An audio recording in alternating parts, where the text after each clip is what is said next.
Hey friends, and welcome back to Stronger Every Day. My name is Chrissy and I welcome you all in today. Today we're going to dive into a couple verses, which is 1 Peter 3, 8 through 12. And then we're going to kind of talk about what that means to me and what I feel like it means in the grand scheme of life.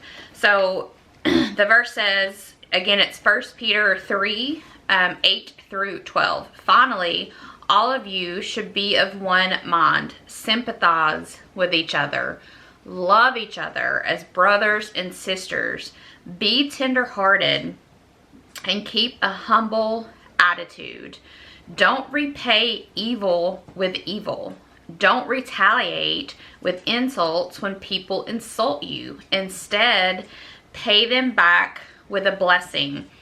That is what God has called you to do, and He will grant you His blessings. For the scripture says, if you want to enjoy life and see many happy days, keep your tongue from speaking evil and your lips from telling lies. Turn away from evil and do good. Search for peace and work to maintain it. The eyes of the Lord watch over those who do right, and His ears are open to their prayers. But the Lord turns His face against those who do evil. So much packed in these verses. And I want to kind of repeat a couple things to do some key points that we're going to talk about. He's telling us how to live, right? We have gotten it so backwards, and we're always wanting to know, well, what's the answer? It's in the Bible, right? It's in the Bible. He's telling us sympathize with one another. He's telling us love each other as we love our brothers and sisters. That's why I have a series on love, because if we don't love ourselves, then we have no idea how to love each other. We have no idea how to love our brothers and sisters, or as brothers and sisters. We have no idea how to receive God's love for us, which is where it all starts. It starts receiving God's love and then being love to others. That's why I think love is so important. That's why I have a whole series on it, because again, it's us understanding God's love for us and then being able to go be that love to others. And if we don't know what love is, and friends, a lot of us have no idea what love is, then we can't ever be what this verse is telling us to be. Don't retaliate against insults. Friends, if you think about how hard that is, that's hard enough, but instead pay them back with a blessing. Wow. Like I don't want to do that at all. When somebody insults me or somebody hurts me or somebody does something, intentional or not, that is I view as an attack on me or my family or somebody that I know or love. I want to go toe for toe, right? My flesh screams to match what they've done, actually one up what they've done. And then on top of that, then I'm supposed to give them a blessing. And so we've talked about in the past about loving from afar, that there's some people in your life that you just have to understand, while you're called to love them, it may not be, they don't have as much access to you as maybe they used to. In a little bit, you're going to hear the washer go off. It's just a day full of stuff we're trying to get done around the house. And so that's honestly, it's something you don't get at every set, right? It's the laundry going off in the background. He's talking about when, if you think about, if someone says, if someone cuts you off in traffic and gives you a certain finger in the air and says an expletive, so instead of doing it back to them, right, it's saying, it's shutting your flesh down, right, and saying, no, they're apparently having a bad day. Lord, be with them on their way. Am I perfect at that? No. I'm better than I was, and that's my goal. Nick said something the other day that really kind of resonated with me. We had went to church, and we are trying to get more involved in our community on the church aspect side of things. And you know, as I said before, we already volunteer. I volunteer for an agency with Nick here in our local community, and then he volunteers for a second agency, but we're wanting to do more through our church. So when we were coming home, I was reading like the goals, you know, their focus, their goals. They kind of put a little pamphlet booklet together to kind of tell you things. And I was like, man, I fall so short of some of this. And he was like, Chrissy, stop demanding perfection from yourself and then condemning yourself when you can't be perfect. No human being on earth is going to be perfect in every single aspect of every single part of their life. The only person that was Jesus when he was here. And it really kind of set in, like, I know that in the back of my head, but when he said it, that is exactly what I do to myself. If I have a bad day, I automatically now start condemning myself, because who are you to have bad days and then come on and encourage others to have good days and to improve and get better? You know, the devil hates everything that I'm doing right now. 100% clearly, this is God called for me to come on and start this channel. I feel like it's going to go further into being able to help people face to face. I feel a very strong call on my life, and that's why I started this channel. God's preparing me. So is that next month or next year or 5 years from now? I don't know what that looks like, and that's fine. It's me listening to God. But the devil hates it, right? Because it's not just me helping you, it's God coming through me helping other people, and it's y'all coming through God helping me. Y'all encourage me as much as you think I encourage you. And again, it's not me. I cannot put two sentences together that sound eloquent. I can't come up with like a, you know, one of those just slogans or just really good speeches. And now God does through me. And I remember a friend of ours was going through some personal things, and so we were going to do a fundraiser, and I wrote just like a 2 or 3 paragraph thing just on my personal page when I shared the fundraiser. And when I read that, I was like, wow, that clearly didn't come from me, because it was so powerful and so good. And then I had a lot of people saying, hey, can we use that to share on this, or can we use that as part of the flyer, or can we use that for, you know, this or that? And I'm like, absolutely. That wasn't Chrissy, that was God. I give all the glory to him. If you knew me, really even knowing me today, I am not, I'm nothing if God is not in control of it. And I'm getting to a point in life where I'm setting pretty strict boundaries. I feel clearly God saying, if I can't trust you with the little things, then I can't use you for what I'm wanting to use you for. And so it's turning the television off when something comes on that's inappropriate. It's not going to that movie that I know is inappropriate. It's not attending that get together that I know is probably not the best thing for me. Now, if I haven't attended a get together that you've had and you watch my channel, it's probably, I don't know, there's not been one since I started this journey that I felt like I'm not gonna go to that because of that. So don't think that. I don't think any of my friends watch this channel, but I don't want anybody to think if I didn't show up at something it's because I think it's, you know, bad. But it's saying, you know, it's putting things in perspective, like something as small as when you're in the grocery store shopping and you realize, you know, I don't want this, or this isn't the one I wanted. It's walking it back to the aisle that you got it from and putting it up, right? It is, if you knock something off a rack, it doesn't matter if the hanger was bad, pick it up and put it back on, right? It's putting your grocery cart up. It's seeing a grocery cart on your way in and grabbing it and putting it up. It's little things like that, right? It is knowing that if I didn't get charged for an item, it's not up to the cashier. It's up to me to go back in and say, hey, I got out to the car, or I got all the way home and you didn't actually charge me for this, and so I need, you know, I'm coming back. It's holding yourself to another level of accountability, and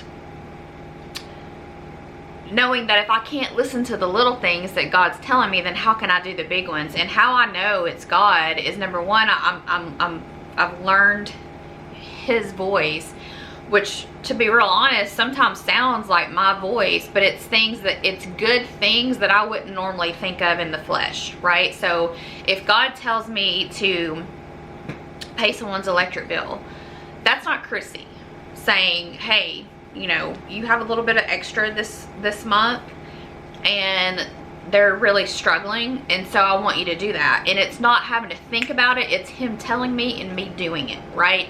If he says, hey, you know, bake a zucchini bread and take it to so-and-so, you know, just a little something. Maybe he knows something that I don't. Obviously he does know a lot that I don't, but he knows a little something that maybe that would just bless them in a certain way. Maybe it's when we had the garden, you know, we constantly gave fruit out to our fruits and veggies out to everybody, our family, our friends. We took a big load of stuff up to the agency we volunteer for and gave it to everybody up there. It was just being a little blessing. Groceries are a lot of money, and if I can bless somebody in that way, but it's me listening to God. It's not Chrissy doing it, if that makes sense. I think that's what a lot of what this verse is talking about. Don't retaliate, and then you pray for them. And so I've mentioned that we had a situation that happened. It's been, I don't know, about 3 months ago, I guess now, 3-4 months ago. And I struggled very hard with that situation. It was an attack. It was a physical attack on some friends of ours that are part of something we're a part of. And it was very traumatic, and it was very devastating that it happened, especially in the situation, the area that it happened in. And I did not handle that well for the first 24 hours. I will tell you now, I was angry, I was heartbroken, I was mad. I opened my mouth and let words come out that I should have kept my mouth shut and processed first. Some of the best advice I've ever gotten is, Stella saw Scarecrow, who is our outside cat. Like, she's in here all the time, but whatever. And the laundry is about to go off. But so it's learning that if you don't know how to love, you can't be loved, right? And so I've struggled my entire life of loving me. And it's learning God's love for me and then being God's love for others. And a few other things that I love about this is, if you want to enjoy life and see more happy days, keep your tongue from speaking evil and your lips from telling lies. Y'all, we get so uptight as Christians about certain, there's a laundry. We get so uptight as Christians about certain sins, right? Like, some are better than others. No, friends. Gossip is as bad as murder in God's eyes. Period. Period.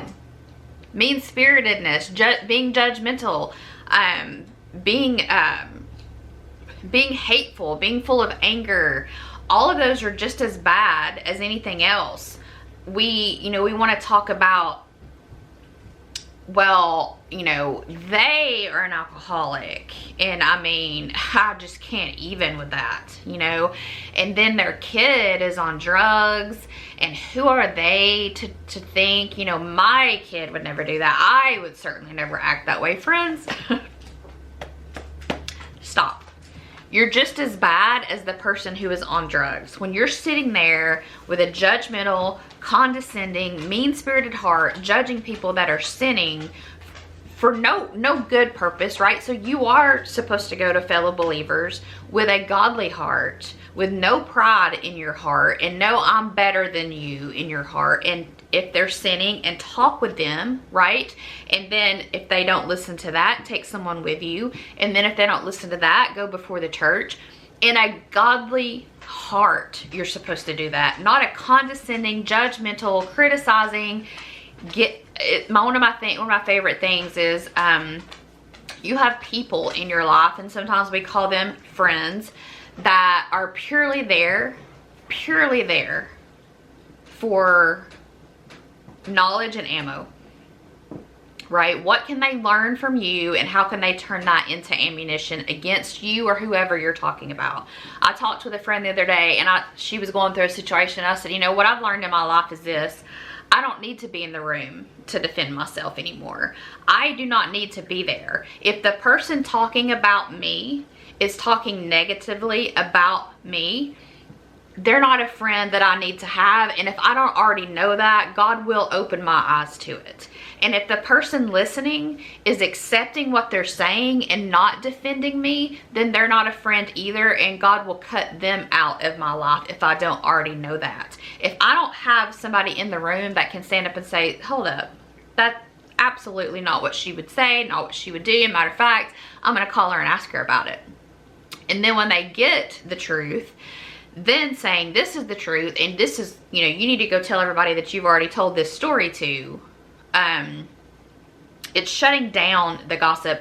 We have had to set some major boundaries for gossip, lies, and just mean-spirited, hateful speech.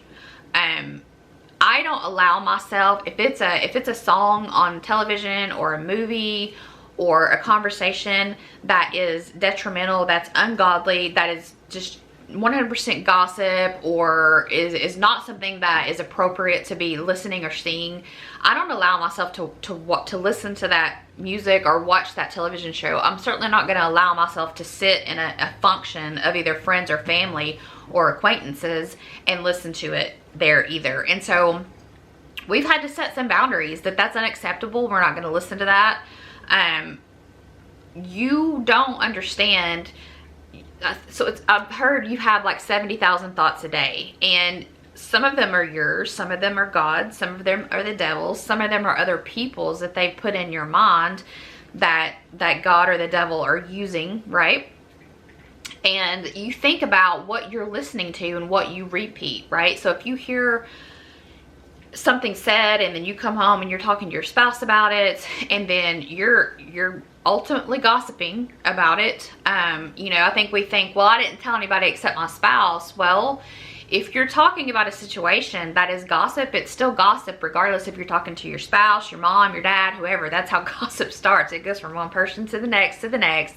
And as we all used to play when we were younger, like we would whisper something into somebody's ear, and then they would whisper, and we would find out what was actually said versus what got passed around. They were 100% different.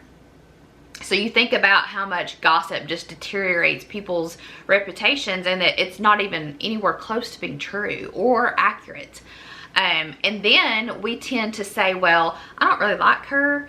So when we hear somebody that's maybe talking good about her or had a good experience with her, then our flesh just screams, well, let me tell you what I know about her, right? Let me tell you what I know about him. Let me tell you the real Chrissy. Let me tell you the real Nick, you know? And like I've said before, there's things in my past I'm not proud of. I think every one of us can say that there's things that we've done or said or acted in a way that we're not proud of. I would be humiliated if there was like a little list playing behind me of all Chrissy's faults back here. Like everything that's happened since Chrissy's been born, just on repeat back here behind me. I'm not that person anymore. I've grown into a different person. You can't remember somebody from elementary school or middle school or high school or college if it's 20 years later and think they're still the same person. You're not.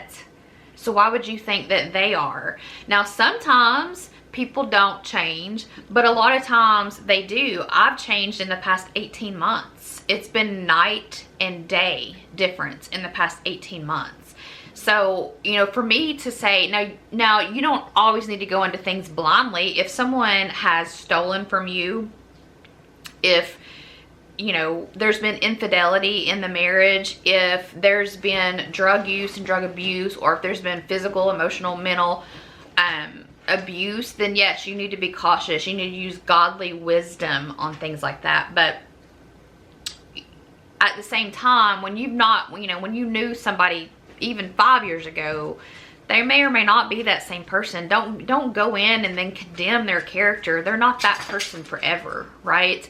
And again, you know, it's going back to keeping your tongue from speaking evil. I cannot honestly sit here today and tell you one Christian that I know that has this 100%. Can't tell you, not one. It's not because, now there's several people that they're not actively trying to do that. It's just we've gotten that way as a society, right? We learn about it, whether on Facebook or the internet or Instagram or Snapchat or TikTok or whatever. And all of a sudden it's the gospel, right? Well, more than half, I would say, in today's society of what you read and hear on the internet is not even true. It's false. We have, I saw somebody that was, she's a YouTuber on Facebook, and she was talking about the AI thing, and she was saying she looked up a recipe, and she said there's no way that a real person wrote that recipe. It was horrible, and she's a good cook. And she said she got to looking into it, and like it had just been created, and she said there were a lot of reviews, but even the reviews seemed fake. And she said when I started making it, I was like, this isn't gonna, there's no way this can work right like this. And she said what made me mad is that, you know, I spent money on these ingredients and it was never gonna work. It was it was the AI that came in there and just made this recipe, pulled from person A through Z's recipe and combined a recipe and then put it out on the internet as a real recipe, and it wasn't. And it doesn't matter the fact that this person just wasted $20 worth of ingredients and 2 hours of time. It doesn't matter. It's all about getting that money coming in, getting that, you know, I am not a fan of the artificial intelligence, I'll tell you that now. But for instances like that, even books and knowledge, so it's no longer fact-based. It's pulling from 30 different websites and combining an article to make it theirs, and it's not even theirs to make. I don't know, it's bizarre. But anyway, side note. So, and then he's talking about search for peace, and what I love about this is what he follows it up with, and work to maintain it. That's what we've talked about. You have peace in you, right? But it's maintaining it. You're gonna have to, it's not just, okay, well, I've conquered it and now it's done. There's always gonna be temptation to not have a peace there, right? Something happens, your car breaks down. It's very hard not to maintain peace when you're on the side of the road in 10-degree weather with no heat on the interstate with cars zipping by and your cell phone's not working and no one's stopping. It's very hard to maintain peace during that time. But God's talking about, you know, having joy and then maintaining it. I like that too. And then also turning from evil. And that's, like I said earlier, it's saying that, yes, we would love to have this big, beautiful gathering of all of our family, all of our friends. But if topics and conversations are going to be completely inappropriate, then we're not going to be a part of it. It's not saying that, you know, whatever you want to think about it, it's me setting a healthy boundary, saying I don't care to be a part of that conversation. And so it's removing ourselves from situations that we wouldn't ask others to step in, but we try to keep ourselves in there to keep the peace. And like I've said before, whose peace are you keeping? I wish I could remember the lady who said that. It was in an Instagram reel, but she was like, you know, I was always raised to keep the peace, as was I. But whose peace was I actually keeping? It's never the one whose peace you want to try to be keeping. It's the one who's demanding that you tiptoe around and do what they say before they start screaming and yelling. And being in a situation of growing up like that, I know exactly what she was talking about, because trying to maintain any sort of peace was certainly not for me or my dad or my brother. It was all about tiptoeing around my mom and hoping you didn't spark her into a fit of rage, basically. And again, I always say this when I talk about my mom. My mom was not a monster. She had mental health issues and they weren't recognized, especially when I was growing up. Now, once I got into college, she did get some help, but she did the minimal, right? She got a pill. And I've said this before, I'm on medicine. I'm for medicine. If you need a pill, get a pill. However, it's not the end all be all. I've used the example of when my cholesterol was up and my doctor called and said we need to get some medicine, and I said give me, I don't remember if it was 3 or 6 months, and let me see if I can change this on my own, and then if not, we'll go on the medicine. I changed my diet, my exercise program. I watched what I was consuming, started a multivitamin, and those numbers went back into normal. There was no need for medicine. However, for my mental health, at least for the past 28.5 years, there has been a need for medicine. I do feel, I've mentioned before that I'm starting to come off some of the anxiety medicine. The anxiety medicine was as needed, and I would always I could take up to 3 a day, and I always took half of one in the morning and let it be. And that seemed to do just fine, so I'm trying to waver off that. The depression medicine, there's a thought process there that I might try, but I'll be more cautious with that. However, if you need medicine, take medicine. But that was it. You know, I went and got medicine, everything's better now, and it wasn't better. Her diet didn't change, her exercise didn't change, her relationship with God didn't change, her relationship with people didn't change, her resignation with what being a mom and wife and a friend looked like didn't change. Her anger issues didn't change. It made it some better, but like I told y'all in several videos back, when I asked my doctor how much does medicine actually help me, Chrissy, and she said about 30%. Well, that's 70% that you still got to work on. So now pharmacy says, well, let's add another medicine on top of it to help. If you need more than one medicine, then take it.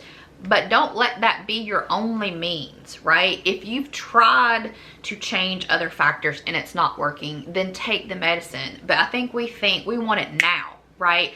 If we gained weight, it took us 6 months, a year, 2 years to gain that weight. We want it gone in an hour. I used to work at a plastic surgery office, and we would have people come in and want liposuction. And like, liposuction's great if you're athletic and if you have been working out and you just have like a little pouch of fat here or there. But if you are obese, liposuction isn't gonna just take it away, right? You're gonna have to work to get the weight off. Depending on how big you are and your age, you might have to have skin removal surgery if you want it. And then maybe some lipo to fix a little pouch of fat there. But we want it now. We wanted it yesterday, you know. And when we're struggling with mental health, friends, that medicine takes time to get into your system, and we want to feel better now. It's like we finally went to the doctor. We broke down. We went to the doctor. I do, but I think a lot of people, they don't. You know, if you're sick, if you have a cough or you have the flu, you'll go to the doctor and you don't think much about it. But if you're struggling with mental health, I feel like we push that off as, well, it's just me being weak. Let me give it a couple weeks. Let me give it a couple months.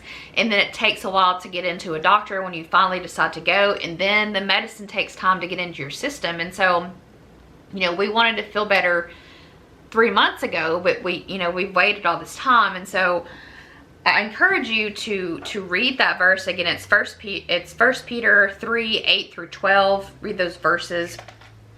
God is telling us so much in those verses about how to live our lives today. I hope this video helps, friends. It's always my heart and my hope that you feel this last part of the video, and that is that God loves you. I love you. Your family loves you. Your friends love you.